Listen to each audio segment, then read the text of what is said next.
Hey, Amethyst Virgo here. I'm talking about the second house today. Please check out the house playlist. I have probably about 7, 8 of the other houses. I'm trying to get through all of them, but check that out as well. So also I will leave a link below for those who are subscribed to my newsletter. You already know that I have now started a podcast, Logic and Spirit with Amethyst Virgo. I just talk about a few topics that I don't talk about necessarily on the channel, and I'm trying to come up with some new ideas of how I want to even format it, but check that out if you want to. And I don't just talk about astrology, though that is kind of the base of it. I will make some social commentary as well. So the second house, super, super important, okay? Well, all the houses are important, but with the second house, we're dealing with the concept of what we earn, what we have. And what we earn and what we have not only can indicate our ability to use money and have income, but it also can give us a sense of value. We get value through what we earn, through what we obtain in life, okay? And by earn, obviously, some people might say, well, wait, what if I'm retired? Or what if I don't work? Or what if I'm a stay-at-home mom or something? In that regard, you probably will see somewhere in the second house it reflecting that you have chosen not to actually work, and it might indicate more of your household, or it's going to indicate more of your attitude about money. So even if you aren't working right now, or you're retired, or you have, you stay at home with your children, or you're, whatever your situation is, the second house is still going to show your attitude about money. Regardless of our situations, we still have to deal with money in some way, pay bills, or we want to save up for something, whatever the case may be. So I just want to get that out the way for people to realize it is relevant to you no matter what your situation is. Even if you don't have any second house placements, you're eventually going to have transits that come through the second house. So you might even watch this video if you have, right now Pluto is going through your second house, okay? That, right? Like that, that's important. You might be feeling a certain way, and you need to understand that Pluto is creating that change. Pluto is changing the experience that you have in the relationship that you even have with money, even your understanding of what you are capable of. You might be going through a transformative time where you don't want to make money the same way. So the second house is about how you make your money, or your attitude is about your money, even the personal value you place on yourself and other things. Possessions as well can be seen through the second house. How possessive is someone with items? You can sometimes see that through the second house. As opposed to the 10th house is about career, goals, that more public recognition, the things we see. The second house is more, it can even show how you control your money. It can see how are you someone who's very, out of control? Are you someone who's very particular, who's very conservative with your money? And this can help you see as well, maybe if you're in a relationship, if you have very different, dynamics going on with your second house, that is important to note. So it is essential for us to look at this house. And as we know, any house that's after the angular house is a succeedant house. So if we look at the first house, this is house of actualization, of self, of you framing who you are, or you claiming who you are, and that kind of the physical representation of I'm here. Different than the 12th house, the 12th house videos. The 12th house, we don't touch it. It's not physically there, right? The 12th house is either on your mind, on your imagination, on your spirituality, all of those things. Even when we think of the concept of isolation, even when we think of the traditional meanings of imprisonment and things like that, you were also imprisoned in the mind, right? When you're away from people. And nowadays, it doesn't always have to mean imprisonment. It can mean isolation. And sometimes we self-isolate on purpose. So my point with the 12th, this is all makes a point. So those who actually want to learn astrology, that's why we can't just talk about stuff in isolation all the time. But I do try to keep it brief enough so you get it. 12th house can't touch. Right? We have to be conscious of the 12th house, even though it's the unconscious, right? Because we are in the physical world. So that's a whole different topic. But what I'm saying is can't touch that. But the first house is self. It's the difference between the 12th and the first. You get what I'm saying? The first is I'm here. The 12th is I'm trying to figure out life, and how do I take what I know and take what I'm sensing and feeling and make it real? How do I make what's going on in my life real? Or how do I take what I'm feeling real? Or how do I bring it out? Or let me make sense of all these different spiritual experiences I'm having. 12th house, right? First house, I'm here. Second house, I need to make money now. I need to have evidence that I can do things, and that The things that I do and the things that I earn are also part of who I am, because we do like to earn things. We do like to build up. And that second house Venus energy is the different type of Venus than the seventh house. Now we're talking about how do we obtain the things we want in life? Okay, how do we build the things up that we want in life, and what type of resources do you have? Let me see, did I say anything else in here? Because I wrote these notes a long time ago.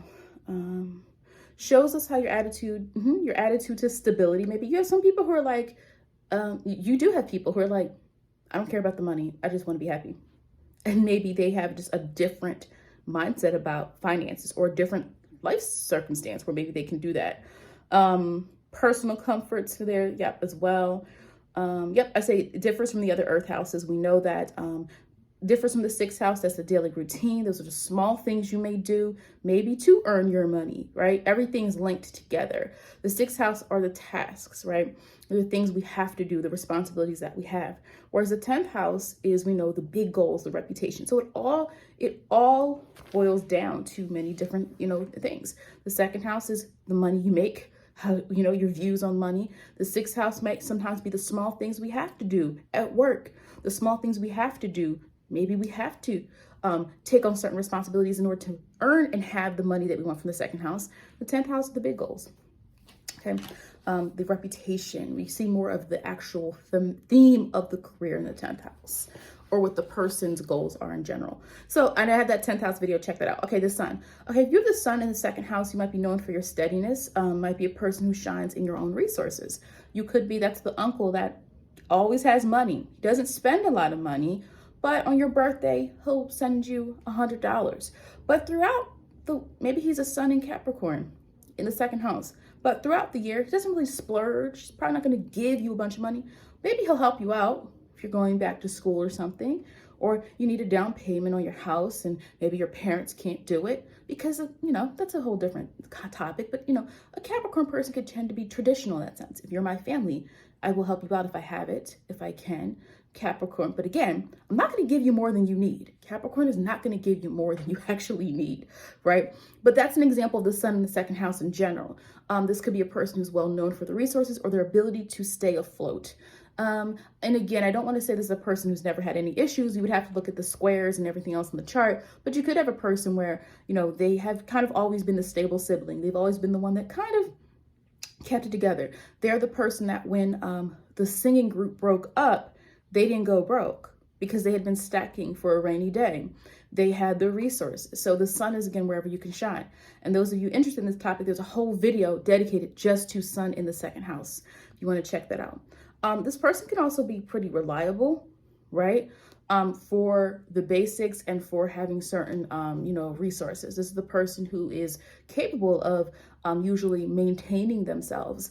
And with the sun there, it's not just they're maintaining necessarily, but also I think with the sun in the second house, they're actually someone who thrives in that way.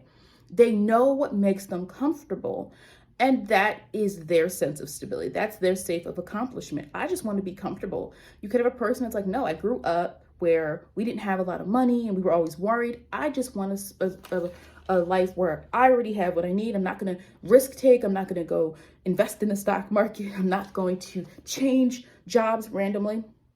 Whereas the difference from the sun in the 8th house, where you guys know, some of you have been commenting on that video, sun in the 8th house is more about this needing to evolve, this needing for the self, there's consciousness of, I want to do more. I want to grow. I need to be different. I need to be on the next level come this time next year. Whereas the sun in the second house, it doesn't mean that this person won't do that either, especially if they do have placements maybe in the 8th house.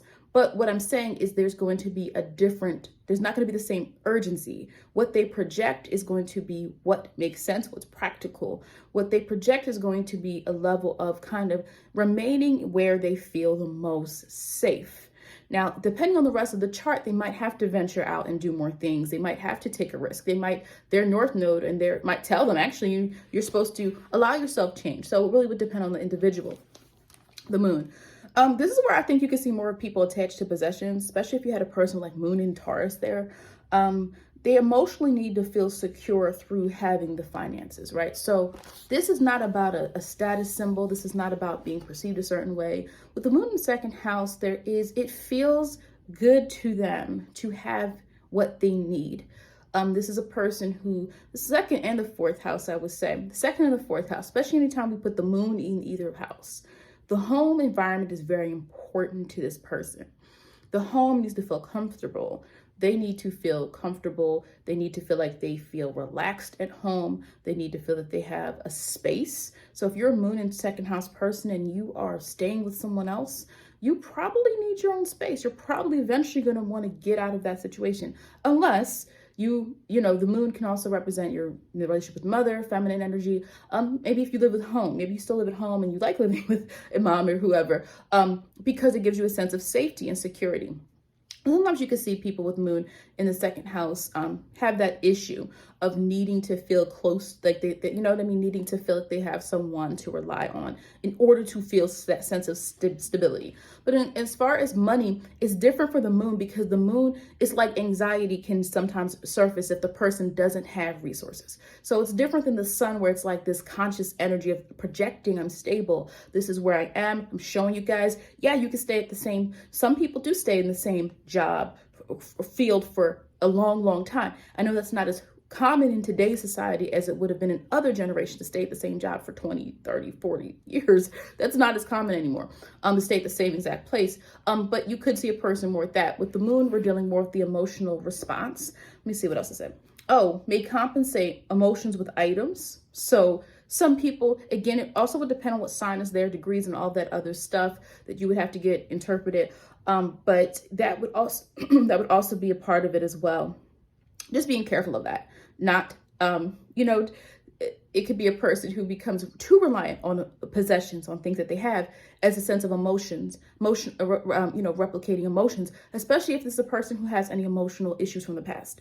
If you have any unresolved emotional issues, sometimes it can lead to, I'm going to get comfort through what I can get, through my money, through what I can buy. And I don't think there's anything wrong with sometimes buying something that is going to make you feel better. Sometimes that works for people, but it's a temporary fix, right? Make money. You can make money off your emotions. You can make money off of your emotions. The work in which you do might have something to do with, dealing with other people's emotions, expressing your own talent versus, it could be someone who's, in some type of, creative arts, creative endeavors, something that is near and dear to you in an emotional way, something that is channeled through that even evokes emotion in other people. I think we forget sometimes with moon energy and even water energy that it's not just about that person's emotional, that person's water. It's about the emotions you evoke and create in other people. Now, Mercury, you're going to probably make money from learning or teaching, or doing something that requires you to utilize your mind. It's probably going to be thematic. Did I talk about this in one other video? I think I did. But this is a person who may value or need to make money off of, furthering their understanding, learning certain things that require them to now put it into practice. Do you have to go get formally educated if you have Mercury in the second house? Well, I wouldn't say necessarily that you have to, but it could mean that you value that learning process so much that you do want to make money off what you know. You want to make money off information. It also could be someone who's maybe into something, depending on the other placement. Maybe they're Mercury and Leo or something like that. Maybe this is a person who's in advertisement. Because what I want us to understand about Mercury is just what our mind is attuned to. It is what we're going to want to talk about. Yes, it's learning, yes, it's analysis, but when you take it a step further, we realize that definition doesn't always work for every sign, right? So if we're dealing with Mercury and Leo, maybe this person wants to show how creative they are. So if Mercury and Leo was in the second house, for example, what you would typically get is somebody who might they use their mind still, but they use it in a creative way. And they make money off of advertising, off creating ads, creating things that are going to appeal to other people, right? Let me see what there's. Mercury. This is also a thinker. This would be probably a person who plans very much when it comes to money. They think a lot about it. They have a plan for how they want to do it. Remember, the second house is this earthly energy, so there can be a stable type of stability there, right? So this person could, in some way, think of something and then try to immediately put it into action. Now, it will depend on the sign. If you have more of an impulsive sign, this could be a person who jumps to conclusions, who jumps to making decisions. What if they have if they have Mercury square Jupiter, they can struggle with impulse control, right? Not knowing when to use what energy versus the other energy. And you could have a person where, oh, I have this new idea. I think this is going to be great. Someone just told me about this. I'm going to invest in it too. You could have a person who jumps quickly. So when I say that they're a planner, maybe I should back up and say this. They're always thinking about how to make more money, whether that is going to get an extra certification, whether that is going to formal education, college or something like that. Maybe that is someone who just has to go to trade school or something. Maybe it is someone who has to, plan out their 5-year plan. But we also have to understand that if we're always thinking about something, we do have certain signs that are going to be a little bit more, oh, this idea is so great. I'm going to do it. I'm going to do it. I'm going to do it without thinking first. So when I say they're always thinking about the money, also understand you have to interpret the sign. And I can't do that on YouTube, so I'm sorry. I can't interpret charts via YouTube. But that's one thing I would just suggest that you do. And I have all the Mercury videos. Like, a lot of times people ask me questions about stuff, but there's tons of videos that will answer that. It's just via comment. Sometimes I just don't feel I'm going to explain it the way I want to. So if you go to the video, I've actually thought it out. You know what I mean? Let me see, stability. Yep. Yeah, like this is great. I know somebody with Mercury in the second house. I know a couple people like this, but this person just happens to have Mercury in the second house. But they're very organized when it comes to planning out what they're going to do. They're very organized when it comes to their own money, right? Like knowing what's going in, what's coming out, knowing exactly like how much they've spent, which I know some of us can struggle with, especially in today's society with your debit card. Like, you're not always thinking about how much money you have in there. Like, I do check before I spend anything. I do check, but when I was younger, we had debit cards, but I feel like it wasn't so easy to transfer money back and forth. There was no Cash App and so someone's just spending, A person can make a lot of money and have a great career, especially when it comes to communication, thinking, writing, speaking, using those communicative skills in order to stabilize yourself. That is something we have to understand, because if something's in the second house, there's a way in which you value what's in the second house. You value that. So it is important for you to make sure that you're utilizing that Mercury energy in your second house. Yes, we can also say that the Mercury energy in the second house can also speak to how you communicate in general, right? This could be a person who's pretty to the point. There's a stable, stubborn nature about the Mercury in the second house. Already kind of sensing and knowing that what you're saying is going to stick. Even if you have someone with Mercury and Pisces, and you're like, well, wait, Pisces isn't going to, try to tell me what to think. But at the same time, if we put that Mercury in the second house, it's now in the area of life where anytime we're confronting something that has to do with the money or our stability or our value, that Mercury and Pisces person, yeah, it might sound nicer than if you had a different sign telling you something. But that Mercury in the second house is still very much transparent. This is the point I'm trying to make. I think they might be a little bit clearer. There isn't as much confusion. There isn't as much, I think Mercury and Pisces energy is great for a lot of things. But sometimes people will say, well, do you get the most direct answer from Mercury and Pisces?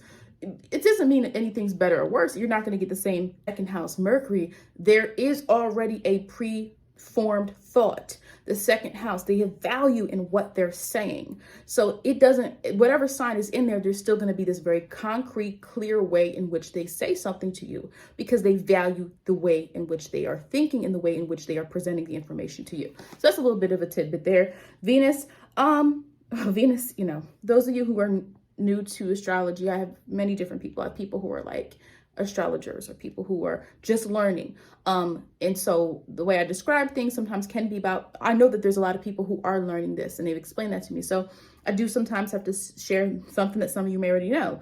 Venus rules the second house. And so this person has favor in terms of gaining and receiving as well. right? Because Venus is also this place in where Venus is representing our ability to attract, right? And our ability to understand who and what in life we value.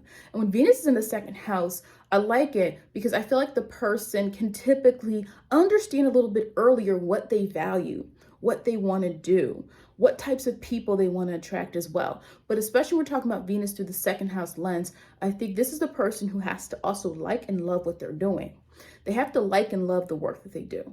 Now, what I would say, they probably, now again, depends on the rest of the chart. You can have a person who struggles with the grind of, I have to work where I need to work until I get to the point I need to get to. You know how that's a very common thing. Like if you're young, that's what you had to do. You had to work somewhere. It doesn't matter if that's what your dream job was. You had to work somewhere to get work experience, number one, learn how to work with people, learn how to work with people that are different than you, different ages, learn how to communicate across the board. You had to do that. But then also until you got to the point where you wanted to get to in your career, right? And so that's a common experience most of us had. If you were, if you're younger, you might be going through that now. If you're older, you're like, you already went through that. But here's the thing. Sometimes you can have a Venus person. They don't like that though. It's like from an early age, they have to do something they like. They have to make money doing something they like. So even if it's like a teenager, your teenager is trying to get a job, you might have to help them. You might have to help them and say like, listen, I know you love this, but you might have to just go here to get the value of money, learn the value of money, right? And I think that helps them because over time, remember, Venus in the second house, it wants to get the possessions for real. It wants to get the possessions, okay? And remember, Venus is about possessions as well. So when Venus is in the second house, the person, the more they start to see that they can earn something and get something for it, that is the drive of Venus. It's, oh, if I do these things, this work, I'm going to get the things that I want. Now, if the person spends too much money will also depend on the sign. As we can know, some signs are a little bit more, and it doesn't always have to just mean your sign. It could mean your moon aspect to that as well. But sometimes can overspend money. So you would have to look at the sign and also see like, what's the tendency there for that? If you have a more Venus in Virgo is called more cautious. Venus in Sagittarius wants to spend a lot on experiences. Venus in Leo wants to spend a lot on things that they want, that look nice. Perhaps it's not a shade to any of those signs. I have Sag and Leo in my personal planets, but that's just what it is, right? So that's even Venus in Gemini, second house. Well, what I can see here, one, Venus is also, the sign is going to be important in you understanding what you love to do. So if you do have somebody in your life that wants things, but has to feel like they love their job to do it even before they're at the point where they can do that, you might want to look at the sign because, that Venus sign is going to help you see what they like. So the example I was giving was Venus in Gemini. This person might want to be in a position that lets them talk, lets them express their ideas and their, I always think the people in the mall, when you're walking past the kiosk that are trying to sell you something, they must have Venus in Gemini, right? There's this personability you need with Venus, right? This personal connection. And then there's the talking, but it's like sharing and delivering the information. Like, oh, did you know that this has this many oils in it? Like, there's a Venus and Gemini thing, right? But the point that I'm trying to make here is Venus and Gemini might spend a lot of money, second house, but could regret it, right? Because it's like, it's an idea, it's a curiosity. Let me buy this product. I don't even know if I'm going to like it. And it's like, oh, whoa. So different signs might spend money, but some might get more bang for their buck. That's a whole nother conversation. But let me see what I said with Venus. Yes, likes value. Also might have really good taste. So even though we talked about possessions and Venus in the second house, I think this person you could also make money off of your taste, off of your ability to see what's valuable and see what's good. And again, authentically, because the second house, I always think of Venus and Taurus energy or second house energy and Taurus energy is like going into someone's house and seeing they have like really polished, refined taste. They have a china cabinet. They have this really decorative living room and everything just looks so polished or kind of authentic or antique looking. Like that's what I think of when I think of Taurus energy, but it's good style. It's not tacky though. So with the second house Venus energy, that's also important. So if you are someone that likes design, if you are someone that likes the way things look, you can also think through ways in which to make money in that regard. Now,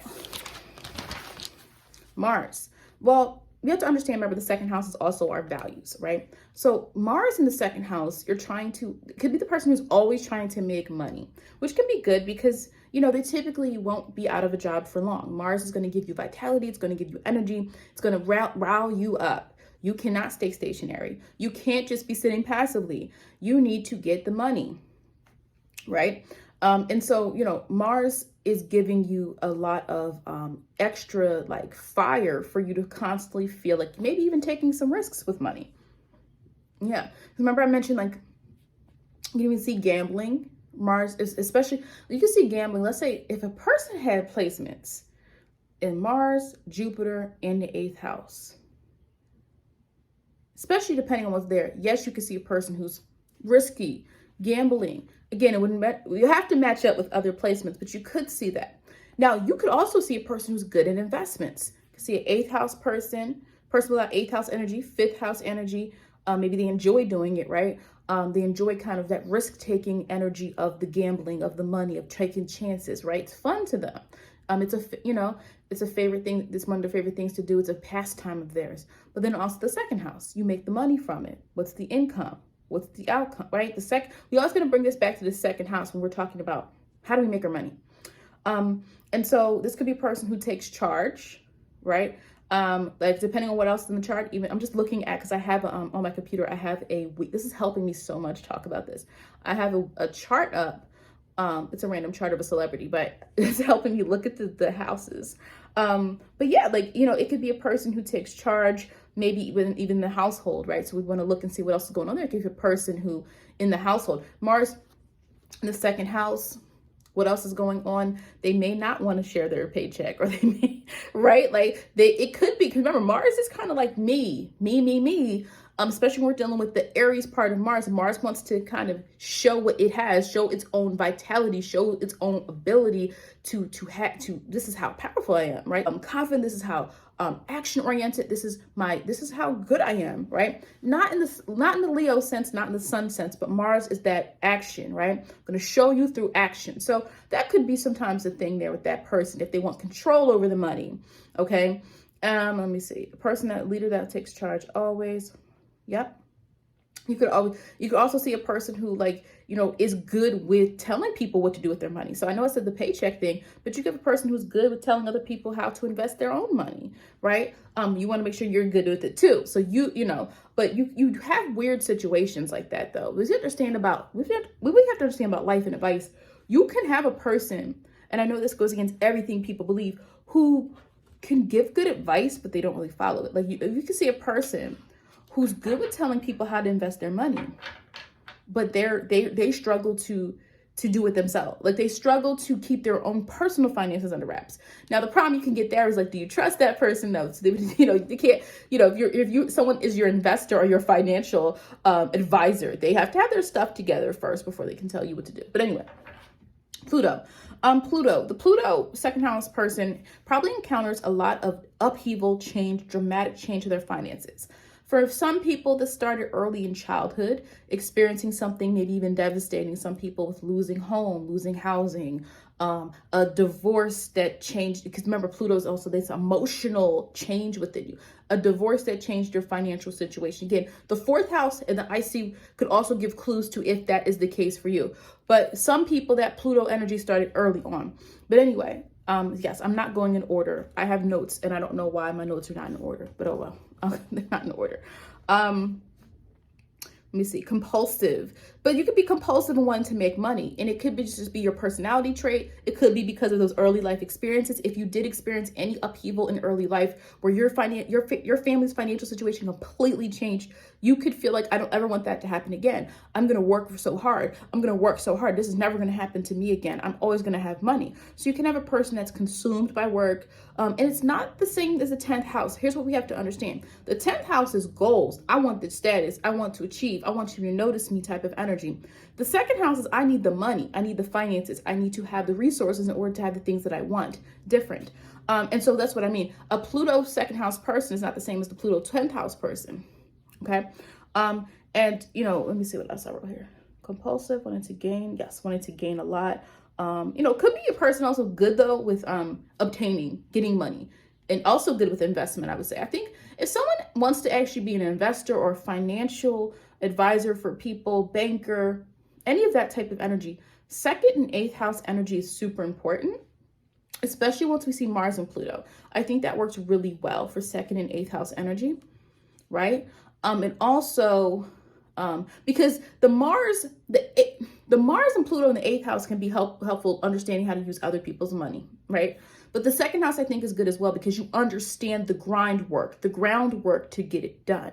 The second house is that more earthy energy, but I do see people there that can be successful because you understand the idea of money at its basic level, how to get it, how to earn it, maybe the rules, the fundamentals to it. And the eighth house is more the power, the investment, the financial, the give and take energy. What's I gonna say? So Pluto can be good there, could be good in a second. Again, it depends on everything else in the chart. It could be controlling too, especially in some type of partnership. So sometimes some people have trouble merging money. I usually tell that to the people with the second house and the eighth house energy. Depending on what's in there, sometimes people can have trouble. You get married or something with merging money or your mindset about it. Yeah. Pluto too, be careful for the money stuff because it can become, I want so much. I want it so much. Mars is kind of sometimes just trying to show off. Now, I'm saying that in a joking way, but Pluto can sometimes be, I want the control. Mars is, I have the control. I already have it. I'm showing you I'm in control. Pluto, I'm getting from you. I'm obtaining, I'm taking from you. So again, we would want to look at what else is there. But usually a Pluto person, be prepared to have many transformational attitudes towards money or just even circumstances as well. Sometimes it could be good. You could have a person who does have that rags to riches story. You could have a person who was, wow, they were really unstable in their early 20s. I didn't know what was going to happen to them. And now you see that they have everything down. They have everything good. It's just about taking the energy that's sometimes challenging and tapping into the most positives of it. Now, again, like I said, this is not in order. I don't know. I wrote these notes a long time ago, and then I just finished up with some other notes. So Neptune. Neptune in the second house can go either way. This person could be highly attached to their own ideals. Remember, the values is also seen through the second house, not just the finances. But this person could care a lot about achievement of their dreams. It can be like, no, this has to happen. The second house has more of a reality to it. So Neptune there can sometimes have this urge. This person could be like, it has to happen. I have to live my dream. I don't want to be confined by what people tell me I have to value. I'm going to do my own thing. There could be an urge there for this type of person when Neptune's in the second house. Now, they can also make money from arts, creative arts, or some type of healing. Neptune is about tapping into something that's not already there. Just look at Neptune like that. Something that's not already there. Whether it's creativity, if you're like, wait, but I'm not creative. Okay. Healing. Well, I'm not a healer. Okay, what do you imagine? What do you want? And that does not exist. And Neptune energy helps you say, wait, the world I want or the life I want, or some people can be great inventors, especially that Neptune Uranus, right? Those people with, because Neptune and Uranus travel close together. In someone's chart, you're usually going to see them close together. Now, I just did someone's chart recently where that wasn't the case. Uranus was in ninth house. Yes, ninth house. And Neptune was in 10. But a lot of the people who are the Neptune Capricorn generation, the Neptune Capricorn generation, or the Neptune Capricorn generation, Uranus Capricorn, Uranus in Aquarius, because Aquarius and Capricorn, you know what I mean? When you look at their charts, Neptune and Uranus are together for a lot of people born in that same cluster, right? From the mid 80s to mid 90s, those folks, right? You'll see that Uranus and Neptune were close together. So those people can tend to really shake up what it means to be stable. You can see, oh man, my brother so-and-so, he doesn't do this, he doesn't do that. But maybe he has a plan, because those Neptune-Uranus conjuncts, those people are not worried about living on your terms. If someone embraces it, I have people that don't embrace it, because we do have to have some level of stability in life. I know everybody's like, I just want to live my dream. I just want to do what I want to do. I don't want to do this and that. But sometimes we have to. That teaches you character, and it teaches you how the world works. The world does not work on what I want it to. The world does not work it the way you want it to. And we have to sometimes get out there and do certain things and get experience. But the point is, the Uranus-Neptune conjunct people can see this, right? You got to create it. 30 years ago, there was no social media, right? Like it is now. Like there was no social media, okay? Somebody had to tap into some Neptune energy and had to idealize something that didn't exist and say, why can't people communicate on a platform with each other and communicate with people they don't even know, right? And so all those, the Zuckerbergs, before Facebook, we know MySpace was huge. MySpace was huge, and then you had Facebook, and then you got Twitter, and then you get Instagram and Snapchat and TikTok, right? Somebody had to tap into Neptunian Uranus energy. I would say it's both, because Uranus is the technology, to say this doesn't exist, let's create it. So again, I'm not saying if you're Neptune in second house, you're going to create the next TikTok. But I'm saying that part of your life and your journey is going to be idealizing and creating stability in the way you want it to look. And that is going to give you a level of emotional fulfillment, because Neptune and Pisces energy doesn't really care about these earthly rules. That does not mean get out of reality. I remember I say I'm a logical spiritualist. We got to still live in the real world, okay?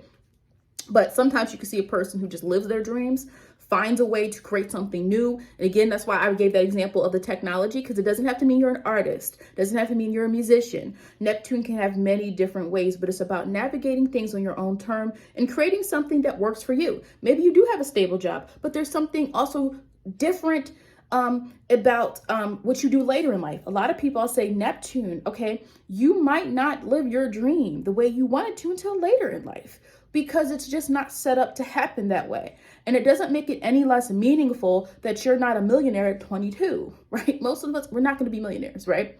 But what I mean is, sometimes things happen in your life in the order they're supposed to happen. And if you had gotten fame, if you had gotten attention, if you had gotten something too early, you might not have been able to handle it. So that's what I would say sometimes with that.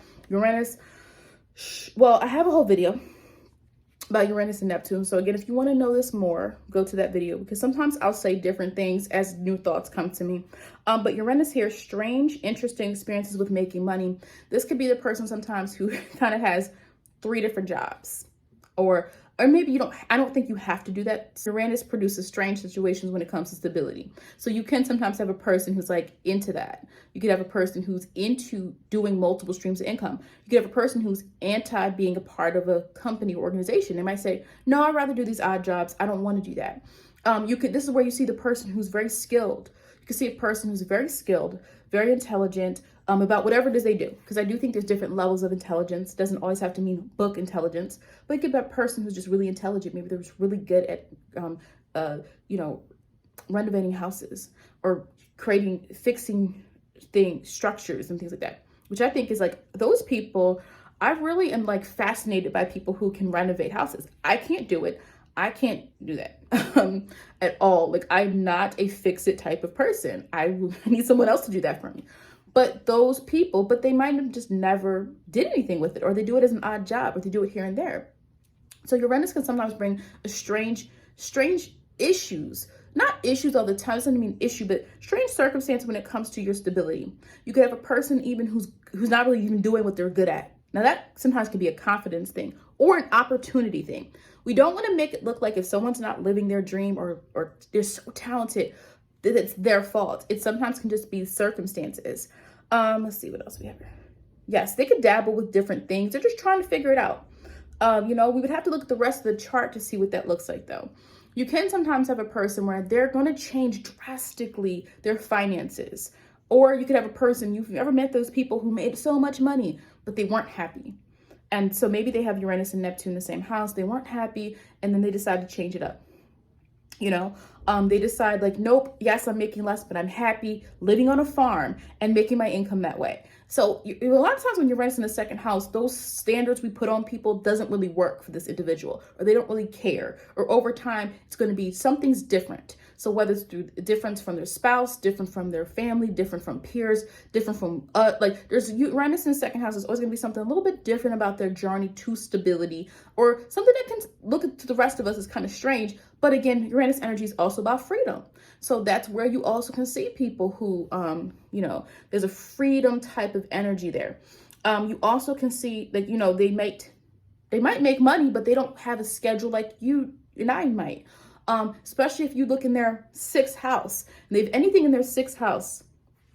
Sixth house is important. We sometimes we skip it because it's not the most interesting house. Sixth house is super important for us seeing how we're going to spend our day. The sixth house, if you see there, if they need freedom in their daily life, then you can definitely see a person who works for themselves. You can see a person who has transitioned to that. A lot of times you'll see Uranus in the second house be the person who was working something and then they transition to a new job, especially if they have an immutable midheaven, right? But you have to look at the rest of the chart to see if is this chaos? Is this a person who just can't stay in one job? Or is this a person who just means that down the road in life, they're going to switch gears? They're going to have an abrupt change to their financial situation. Okay. Saturn. Okay, so Saturn, here we're dealing with definitely usually some level of achievement, especially over time. Okay. Building their money up over time. They tend to value hard work, all right? Just like Uranus values freedom, they tend to value hard work. There's caution. There's a cautious nature to money. Not wanting to overspend. Remember I made that example of the uncle, the sun in Capricorn, the second house uncle who gives you money when you graduate, but doesn't splurge on you throughout the year. Saturn is kind of similar in that regard. It's restrictive of money. Doesn't mean that it doesn't make a lot, but there's a restrictive nature because there's sometimes a lot of saving up and a lot of goal searching, right? With Saturn in second house person there can be goals, but they're just kind of slower to get there, or they're willing to allow it to be a little bit slower. Could be a traditional mindset about money. You work hard, you get your money. You work, you get your money. It's very different than Uranus or Neptune I just talked about. You have a person who's afraid to take risks. So remember I said, depending on the rest of the chart, we could totally see certain planets more likely to take risks. I would say Mars and Jupiter, essentially, for second house, fifth house, or eighth house energy. Pluto is more, Pluto can lead to a little bit of excess and greed. Jupiter can lead to greed too, but it's different reasons for Jupiter and Pluto's greed, different reasons. That's what I say about astrology. Some stuff is same, looks the same, but there's a different motivation. Point being is that Saturn is not going to do all of that. Saturn tends to have a different mindset. That's not going to work out because this is our goal. So why would we go spend money on that when we're trying to save for this? Okay. Could you see a person with a minimalist lifestyle? Saturn, perhaps, sure, if you look at the rest of the chart. Now, here's where it's different for those still confused, because I just did the 10th house video 2 weeks ago. Saturn in 10th house, the ruler, 10th house, Saturn's 10th house ruler, is like, it's my rightful place to be at the top. Over time, I'm going to be at the top. Saturn 10th house. Saturn in second house is, I simply need to goal orient myself so I have money, so I have resources. And maybe whatever they do with those resources is their business. Second house, I'm not telling you how they might spend it on their family. They can spend it on whatever they want, their goals, their dreams, whatever. You'd have to look at the rest of the chart. But that's the difference between the second and the 10th house. The 10th house is about being seen and to get respect. But the second house is the money has to look right. There's a cautious yet mature attitude to how we use our money. Or you have gone through experiences where you've been forced to be mature with money. Because sometimes you can see a retrograde Saturn. Let me give you an example. This is a really interesting. Drew Barrymore has a very interesting, not only story, for those of you familiar with her, but also very interesting chart. So I'm not going to go over her whole chart, but she had Saturn in Cancer retrograde. And what I found interesting when doing research was that I never knew this, but she had a troubled youth, but she was born into Hollywood. Her father was a famous actor. I don't remember her mom was actress or not, but anyway, she went through a lot of alcohol usage and drug usage early in life, like teen years, like 13, 14. And then she went to rehab, and she is a teenager. Remember, she was an actress, so she was acting since she was a kid. And then she actually got emancipation from her parents at 15 and got her own apartment. I had no idea. So that's an example of Saturn in the retrograde. She's in a retrograde. So retrograde doesn't mean you're not going to get something. So I want us to clear that up. But it does mean there's some type of setback. She had to mature earlier than other people her age. Now, she had a lot of troubles even after she became an adult. But Saturn in retrograde, she had to then become her own, like she had to do things on her own, right? Through Saturn being her second house. Her resources were hers, but eventually over time, I think usually when they emancipate someone who is a child who's made their own money, it sometimes can be because of the finances, right? I don't remember the whole story of why, but Saturn in Cancer also is interesting because I tend to see people with Saturn in Cancer have had a unique experience with their own maturity, meaning they usually have to grow up faster. Saturn in Cancer people usually have to grow up faster.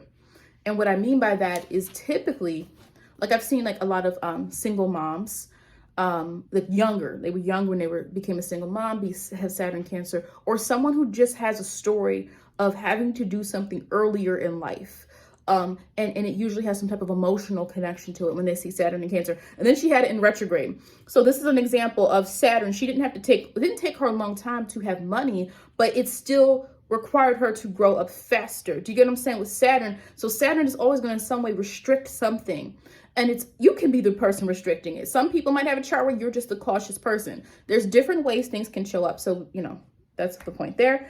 And lastly, I believe yes, Jupiter receives access to money and opportunities, but it may not always be lucky breaks. Okay, so again, we're like, Jupiter, second house. Ooh, someone's giving us money. No, second house, we have to earn our money. The second house does require us to do something usually to get our money.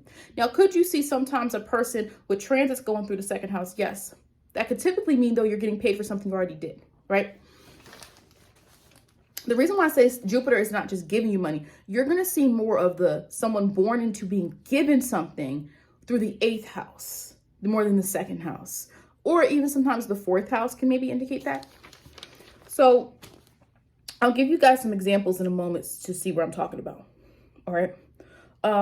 So Jupiter in the second house, it can sometimes lead to opportunities that arise for you. And they sometimes people will have these stories of kind of being at the right place at the right time. When you hear their story of how they moved up the ladder, how they got to where they wanted to get to in life, it's always some kind of like something just happened to be there. It's kind of like this fate-driven experience. Jupiter in the second house, again, you would have to look, is it retrograde, is it direct, all of that. But I think Jupiter in the second house is great for a person that tends to also have a great, it produces the ability to have a great aptitude to embracing your gifts. A lot of people don't embrace their gifts, and that's why they don't feel like they don't have any. And so you'll get someone saying, I'm not good at anything. It's like, well, what were you good at 12 and 14 and 16 and so? Oh, I used to like that. Okay, well, are you still good at it? Yeah. Okay, that's your gift. You just haven't developed it, or you haven't used it.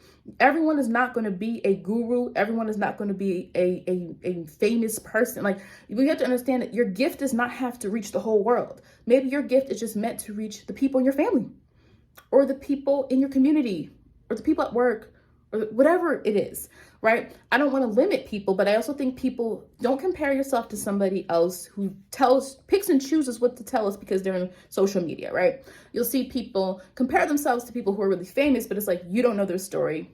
You don't know their story, but you also don't know, certain things they might be sacrificing to do what they're doing, right? You sacrifice time with your family.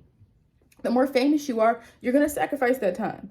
And you might not be a person that wants to do that. Maybe your North Node is in the 4th house and you have 4 kids and you enjoy being a parent. Well, you don't have the time to sacrifice time with them because your North Node is saying you need to learn about family this lifetime. So you can't go out and do the same thing that person does, but you still can see how your gift reaches the people that you have, some type of contact with. So that's what I mean by Jupiter second house people. They more so can make money off of what they're actually good at. It's not just a byproduct. It literally is, you're good at this. Now you know what I mean? You attract people who are attracted to the gift that you have. I like to look at Jupiter sometimes as a gift. Whatever your Jupiter sign is a gift you can give to the world. And I'll maybe talk about that a little bit more in a different video. I do already have the Jupiter videos though. Let me see what I say. Let me give you an example of two famous people. Dolly Parton, she grew up very poor, she said. Dolly Parton had 11 siblings. Her mom had 12 kids by the age of 35. So this is that back in the day stuff. But Dolly Parton, but we know who she is today, because even though she came from those circumstances, she didn't say, oh, well, I guess I'll just do what my mom did. I don't even know if Dolly Parton has kids. I don't think she does. So she's using her talent, or she's using what she's been given that she can use to make her money. And let me give another example. Toni Morrison had, let me see what I wrote for Toni Morrison. Where did I write this? All right, Toni Morrison, I'm trying to remember because I said, I don't remember the sign. But anyway, Toni Morrison had her Jupiter in retrograde. And so she's someone that if we looked at her life, we could be like, wow, she accomplished so much. She's received so many achievements and, globally too. But what we really want to look at is the fact that she didn't come from that, right? Her experience was, I read a story when I was doing research that apparently she had working class parents. But working class parents back then, and of course, sometimes you can come on financial difficulties. What the stories that I read was that apparently at the time, the landlord that was letting them stay at the house, the landlord set fire to the house when she was younger because they hadn't paid the rent. And I was like, wow, that's really intense. And that's like really, not intense, it's obviously dangerous, it's horrible. Like there's kids there. Like it's people there. It's not even just, children, but it's like, why? It doesn't really make sense. If it's your property, why would you set fire to it? But anyway, that's neither here nor there. There was just one tidbit. But the point being is I want us to understand that no one's chart makes them have a perfect life. And I want us to understand that with astrology, especially people who are new or coming into this and who are searching for answers.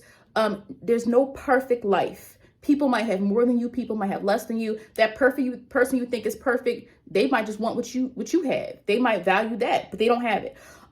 So I just wanted to give that example as someone who was able to use her talents to make herself money, even though she was not born into money. She was not born into having it. So I want us to look at that. Is there a person on this earth that has been born with money that has Jupiter in the second house? Sure. But I bet you there's also probably aspects to Jupiter through the moon or through Saturn or in this fourth house placements. Like there's things going on there that also make that a possibility. So that's it for this video. Thank you for watching.